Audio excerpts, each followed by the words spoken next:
আসসালামু আলাইকুম। একেবারে কম সময়ে তৈরি করা যায় এমন একটি নাস্তার রেসিপি নিয়ে আসলাম।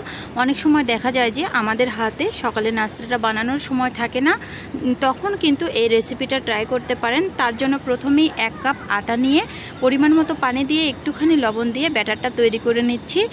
ব্যাটারটা তৈরি করে নেওয়া হয়ে গেছে। এদিকে আমি ডিমের গুলাটা তৈরি করে নিব। এজন্য একটা পেঁয়াজ, 3টা কাঁচামরিচ দিয়ে একটুখানি লবণ দিয়ে আমি মথে নিচ্ছি। পেঁয়াজ মরিচটাকে মথে নেওয়া হয়ে গেলে 2টো ডিম দিয়ে কাঁচা চামচের সাহায্যে ডিমটাকে গুলে নিচ্ছি। এই রেসিপিটা কিন্তু একদম সহজ এবং ঝটপটভাবে তৈরি করে নিতে পারবেন, কোনো ঝামেলা ছাড়াই। হয়ে গেছে আমার ডিমটা গুলে নেওয়া। এখন আমি ব্যাটারটা আবারও একটুখানি নেড়েচেড়ে দেখিয়ে দিচ্ছি ব্যাটারটা ঠিক কীরকম হবে। হ্যান্ড উইক্সের সাহায্যে নাড়ার পর এই যে দেখুন আমি চামচের সাহায্যে দেখিয়ে দিচ্ছি ব্যাটারটা ঠিক এরকম হবে। আমার ব্যাটারটার তৈরি করার রেসিপিটা আসলে কেটে গেছে। এটা একদম সহজ। 1 কাপ আটার মাঝে একটুখানি লবণ এবং পরিমাণ মতো পানি দিয়ে ঠিক ওই রকম ব্যাটারটা তৈরি করে নেবেন, তাহলেই হয়ে যাবে। এদিকে ভেজে নেওয়ার জন্য চুলায় একটা প্যান বসিয়ে দিয়েছি।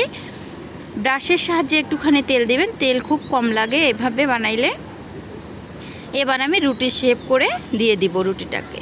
এই যে চামচের সাহায্যে ঠিক রুটির মতো শেপ করে দিয়ে দিব। আপনারা চাইলে কিন্তু ছোট বড় আকারে যেরকম সাইজ করবেন সেরকমই করে দিতে পারেন। দেখুন আমি ঠিক এইভাবে দিয়ে দিলাম। এখন এই পাশটা সামান্য একটু হওয়া পর্যন্ত অপেক্ষা করব। সামান্য একটু হলেই আমি আবার রুটিটাকে অপর পাশ করে দিব।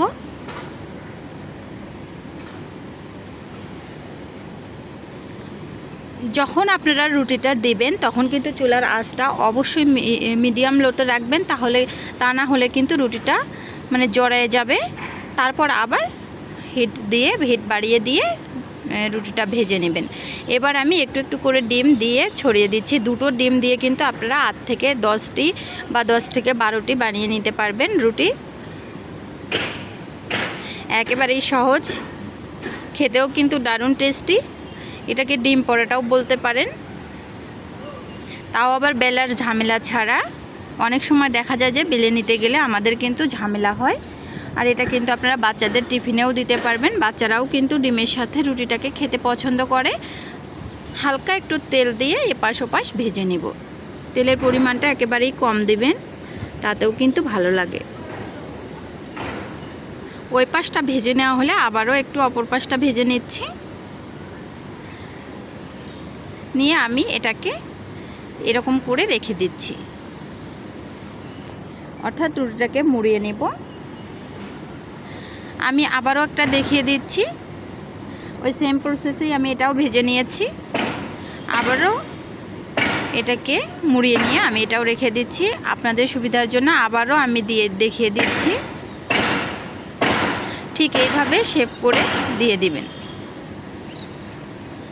দেখতেই পাচ্ছেন এরকম করে। তারপর যখন একটুখানি শুকিয়ে আসবে তারপরেই আমি এপাশ করে দেওয়ার পর ডিমটা দিয়ে দিব। ডিমটা পুরো রুটিতে হওয়ার পর আবার অপর পাশ করে দেওয়ার পর এই পাশটায় একটুখানি তেল দিয়ে নেড়েচেড়ে ঠিক এইভাবে ভেজে নেব। সবগুলো ভেজে নেওয়া হয়ে গেছে, আমি দেখিয়ে দিচ্ছি। ভালো লাগলে সবার কাছে রিকোয়েস্ট আমার চ্যানেলটিকে সাবস্ক্রাইব করবেন, আর এটা অবশ্যই বাসায় ট্রাই করবেন। ভিডিওটাতে লাইক কমেন্ট করবেন। সবাই ভালো থাকবেন। আসসালামু আলাইকুম। ধন্যবাদ সবাইকে।